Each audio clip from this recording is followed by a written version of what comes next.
Pemirsa, kita jumpa lagi di program Kriminal Bejikap Tabir. Episode kali ini mengulas informasi tewasnya petani penggarap lahan tebu di Indramayu, Jawa Barat akibat diserang oleh sekelompok massa bersenjata tajam.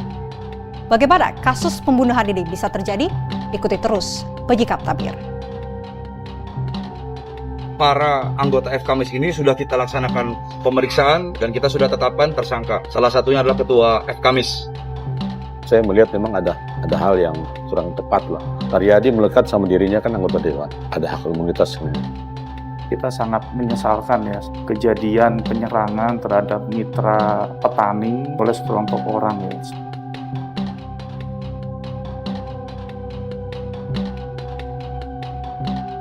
Dua petani penggarap lahan tebu di Indramayu, Jawa Barat tewas akibat diserang oleh massa Forum Komunikasi Masyarakat Indramayu Selatan atau FKMIS. Dua petani penggarap bersimbah darah akibat terkena sabetan senjata tajam.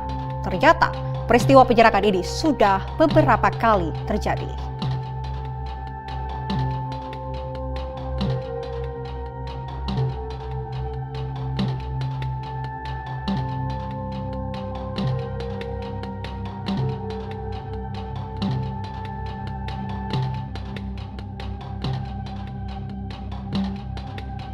Peristiwa berdarah sempat terjadi di lahan tebu milik PT Pabrik Gula Raja Wali II, Jati 7, di Desa Kertacila, Kecamatan Tugdana, Kabupaten Indramayu, Jawa Barat. Dua orang tewas dalam peristiwa tersebut.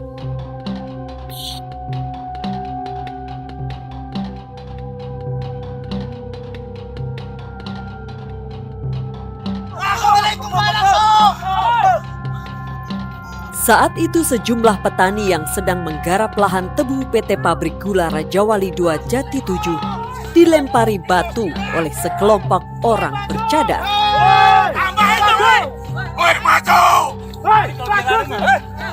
Para petani sempat membalas serangan.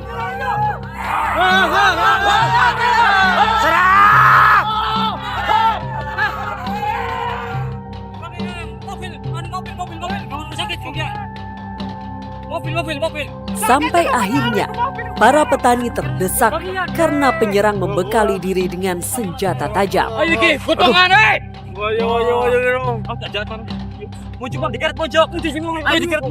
Dua orang petani tewas dalam peristiwa ini.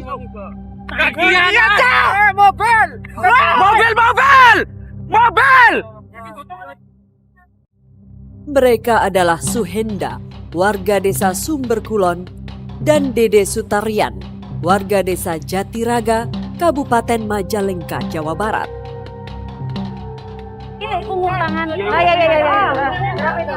Keduanya tewas akibat sabetan senjata tajam. Para penyerang ternyata dari kelompok organisasi masyarakat yang menamakan diri Forum Komunikasi Masyarakat Indramayu Selatan atau FKMIS.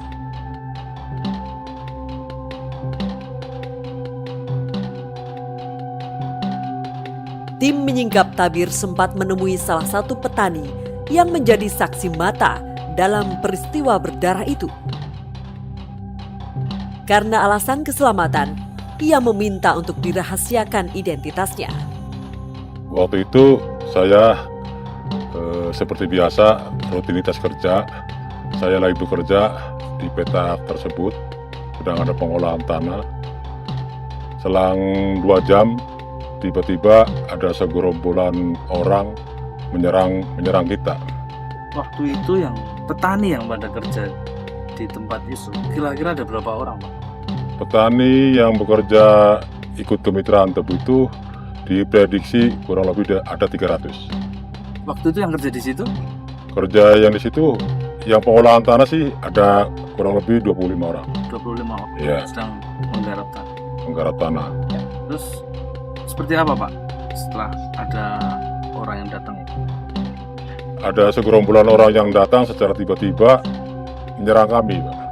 Menyerang kami dengan awal lemparan batu, dan secara spontan pula kami kemitraan tebu atau petani membalasnya dengan lemparan batu pula, Pak. Maka terjadilah perang. Ya kejadiannya ya secara tiba-tiba kami diserang, terus kami spontan dengan ada perlawanan, mereka membawa senjata tajam. Nah, senjata tajam dikeluarkan, terus menyerang kami. Ya korban 2 itu dibacok pakai sajam. Rupanya kejadian bentrok antara petani penggarap dan Ormas F. Kamis sudah beberapa kali terjadi. Di pertengahan bulan September 2021, peristiwa serupa juga nyaris terjadi. Agenda kerjanya untuk para petani, ada lahan yang mau kita garap, kita melakukan pembajakan atau pengolahan tanah. Pembajakan atau pengolahan tanah di petak 112 itu waktu tanggal 23 kita melakukan action pertama. Nah, action pertama atau pembajakan pertama dengan tiba-tiba pula kami diserang oleh segerombolan orang yang memakai sajam. Tanggal berapa, Bapak? Tanggal 23 bulan 9. Nah, setelah itu kami diserang, ada komunikasi, ada diskusi, dan kami dipisah oleh aparat dan kami dipukul mundur dan harus mundur. Jangan pikir aparat ini jangan ada hal-hal yang tidak diinginkan. Maka kami kemitraan para petani ya mundurlah. Terus kami dalam jarak 1 minggu punya agenda kembali. Bertepatan pada hari Senin tanggal 4 bulan 10 kami melakukan action atau pembajakan yang kedua kalinya di petak 112 tersebut. Nah, adanya korban ya pada tanggal 4 hari Senin itu kami diserang oleh segerombolan yang mengatasnamakan F. Kamis. Polisi yang melakukan penyelidikan akhirnya meringkus dalang peristiwa ini.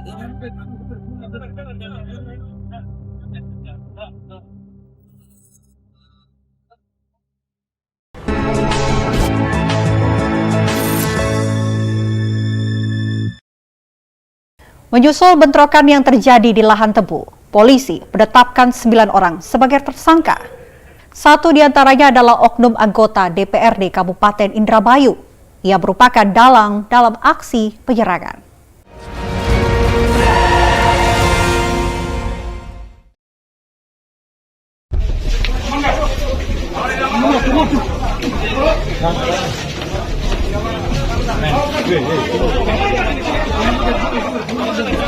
Dari hasil penyelidikan, polisi meringkus dalang dari peristiwa bentrokan yang menewaskan 2 petani penggarap lahan tebu PT Pabrik Gula Raja Wali 2 Jati 7, Indramayu, Jawa Barat.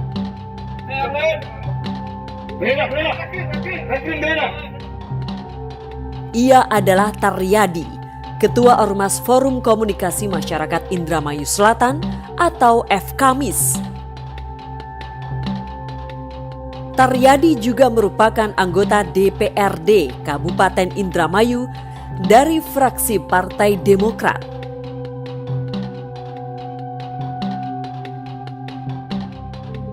Taryadi akhirnya ditetapkan sebagai tersangka. Para anggota F. Kamis ini sudah kita laksanakan pemeriksaan terhadap 26 orang. Salah satunya adalah Ketua F. Kamis. Menyusul ditetapkannya Taryadi sebagai tersangka, pihak Partai Demokrat angkat bicara. Secara umum saya melihat memang ada hal yang kurang tepat lah. Kita menghargai proses hukum, tapi tentunya kan cara-cara penegakan hukum itu kan jangan sampai melanggar hukum itu sendiri. Kita lihat bagaimana Taryadi melekat sama dirinya kan anggota dewan. Ada hak imunitas yang melekat pada dirinya. Dia tidak tertangkap tangan karena dari dokumen yang saya baca dari surat penahanan berdasarkan laporan masyarakat tanggal 4 Oktober itu. Artinya dia bukan tertangkap tangan, tetapi atas laporan tanggal 4 masyarakat. Karena harusnya ada penyelidikan. Korbannya itu terbunuh, itu fakta. Tapi fakta lain bahwa pelaku utama itu sampai saat saya datang itu belum tertangkap. Ini kan jomplang, dia melompat yang bukan pelaku utama. Kejadian itu malah terlebih dulu ditangkap. Pada dasarnya, pengurus partai menyerahkan kasus hukum yang menjerat Taryadi kepada pihak kepolisian. Sudah ada terjadi, terlepas dari apa yang disangkakan, tetapi hak-hak hukumnya dia harus dilindungi. Kita menghormati proses hukum, saya juga menghargai kerja-kerja keras pihak Polres, tapi tentunya marilah kita bersama-sama menciptakan suatu iklim yang kondusif di masyarakat, tentunya dengan cara-cara yang berkeadilan dalam penegakan. Itu bagi saya.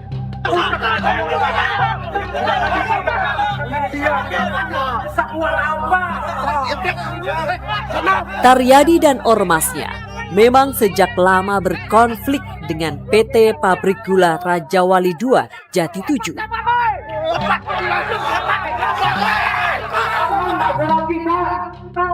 Mereka menolak keberadaan pabrik dan hutan tebu yang berada di wilayahnya. Dengan alasan limbahnya mengotori desa.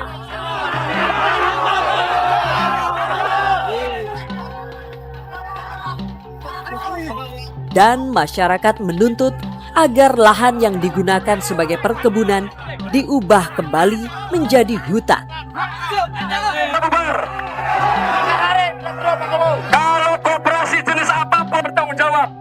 Sebelum menjadi anggota DPRD, Taryadi merupakan kepala desa Amis, Kecamatan Cikedung, Indramayu. Taryadi juga pernah mencalonkan diri sebagai Bupati Indramayu, namun pihak Partai Demokrat tidak merestuinya.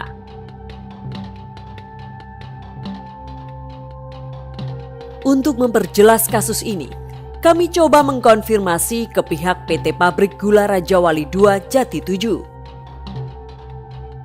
Pada dasarnya, Pabrik Gula Rajawali II Jati 7 memiliki sertifikat hak guna usaha yang sah dan berlaku sampai tahun 2029. Kalau masalah lahan udah clear sebenarnya, ini adalah lahan HGU milik PT Pabrik Gula Rajawali II. Untuk di Indramayu itu nomor HGU-nya adalah 02 Indramayu yang diterbitkan oleh BPN. Jadi sebenarnya udah clear sih, nggak ada masalah. Kalau luas di sekitar Majalengka itu sekitar 2.700-an hektar. Kalau di Indramayu baru sekitar mungkin 600 sampai 900 hektar. Pihak perusahaan juga menjelaskan soal kisruh yang terjadi saat ini. Kami pertama mengucapkan duka cita yang sedalam-dalamnya kepada mitra petani, dan kami juga apresiasi Pak terhadap kinerja kepolisian dalam hal ini di Kabupaten Indramayu yang cepat tanggap. Ini kita sangat menyesalkan kejadian penyerangan terhadap mitra petani oleh sekelompok orang ya. Untuk kasus itu memang kami serahkan sepenuhnya ke penegak hukum untuk kronologi dan kejadiannya, dan itu memang sesuai dengan waktu itu ada jumpa pers konferensi pers dari Kapolres Indramayu bahwa permasalahan ini ditangani serius oleh kepolisian di Indramayu, sehingga nanti ke depan mudah-mudahan tidak ada lagi kejadian serupa.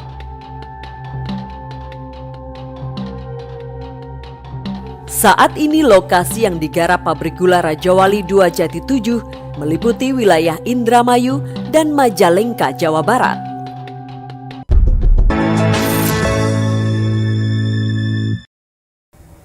Ada yang kehilangan keluarga akibat bentrok antara petani dengan ormas di Indramayu. Dua wanita kini harus berjuang untuk menghidupi keluarganya.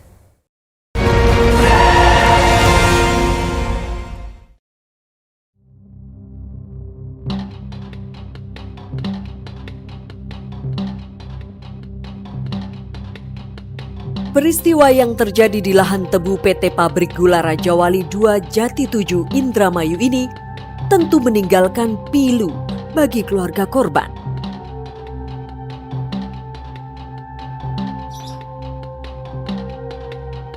Nani, wanita ini adalah istri Suhenda, petani yang tewas dalam bentrok antara petani penggarap lahan tebu dengan Ormas F. Kamis. Di mata Nani, Suhenda merupakan sosok yang baik dan suka membantu tetangga. Tiap hari pasti ada tamu minta tolong, orang sakit, nyembuhin. Nah terus tiap minggu juga kadang suka ngadain roadshow ke keliling kampung, pengobatan gratis, kayak alternatif, kayak gitu, pijat terapi. Nani tak menyangka akan ditinggal oleh sang suami begitu cepat. Pas 2 hari sebelum hari H, ya ada yang datang ke sini dari pihak-pihak yang kerja di pabrik kayak gitu. Saya emang nggak tahu bicara masalah apa-apa. Nah cuman pas udah pada pergi, baru saya nanya mau ada apa. Katanya mau ini, mau biasa, mau ngebantu pembebasan lahan bun, katanya biar nggak ada kerusuhan lagi, biar nggak ada peperangan lagi, biar enak. Nah ayah mau ikut turun langsung katanya. Udah kayak gitu aja, terus minta izin ya bun, minta doanya biar lancar, biar nggak ada halangan. 4 Oktober 2021 merupakan hari ulang tahun pernikahan Nani dengan Suhenda. Namun siapa sangka di tanggal yang sama Suhenda pergi untuk selamanya, meninggalkan seorang istri yang sedang hamil 7 bulan dan seorang anak perempuan. Teman saya pertama telepon, katanya bun lagi di mana? Masih di rumah. Ini ada kabar bener enggak? Saya ditelepon sama saudara yang tugas di puskesmas, katanya ada korban yang keributan. Katanya Uyut, bener enggak? Ya Allah yang bener bu, iya coba jadi telepon dulu bapaknya, Uyutnya ditelepon. Nah teruslah saya langsung telepon, udah nggak aktif. Terus datang, ada orang datang ke sini. Nah keluarganya Uyut ya disuruh datang ke puskesmas. Pas udah nyampe di puskesmas nggak boleh lihat. Katanya udah aja tenang, tunggu aja di rumah. Tunggu di rumah nggak apa-apa aja, ini lagi dibersihin, tenang ya, tunggu di rumah, udah ada bapak katanya yang nemenin, kan bapak mah emang duluan berangkat. Nah terus dari belakang nggak tahu siapa, ada noda darahnya, terus sambil nepuk-nepuk gini, yang sabar ya bu, ikhlas ya, Uyut udah husnul khotimah, udah di surga. Pas itu saya langsung nggak sadar, langsung histeris, katanya sih diangkat di mobil dibawa pulang. Bukan hanya Nani yang merasa kehilangan setelah peristiwa bentrok itu terjadi. Sutinah juga merasakan hal yang sama. Sutinah adalah istri Dede Sutarian, petani lain yang ikut menjadi korban. Dikirain deh iya, dianya mau hidup terus, nemenin saya sampai nenek-nenek, sampai kakek-kakek ya, besarin anak bersama. Katanya mau lihat ini kelaktor, lagi ini bajakan katanya gitu. Nggak bilang mau ada acara itu, enggak. Kalau andainya ngomong mau perang gitu mah ya saya juga, Pak jangan ikutan, hati-hati, inget sama kita gitu ya. Kalau ada apa-apa kan dampaknya sama keluarga. Sutinah dan anak-anaknya sangat kehilangan sosok orang yang sangat melindungi hidupnya. Kemarin itu saya tuh habis masak ya, tiba-tiba lemes, habis masak tuh, udah gitu tiduran, nggak pikiran ya sama suami ya, orang lagi lihat ini katanya lihat kebon, udah gitu tiduran, pas tidur ini kakak saya datang ke sini ngasih kabar ini, dikira saya kecelakaan dari motor. Bentrok lahan yang melibatkan penggarap dan organisasi masyarakat bukan hanya kali ini terjadi. Dan sudah saatnya pemerintah turun tangan dalam menyelesaikan kasus yang melibatkan PT Pabrik Gula Rajawali 2 Jati 7 dengan Ormas F. Kamis ini. Nah pemirsa, 30 menit sudah kami menemani Anda. Saya Vena Kintan, sampai jumpa pekan depan.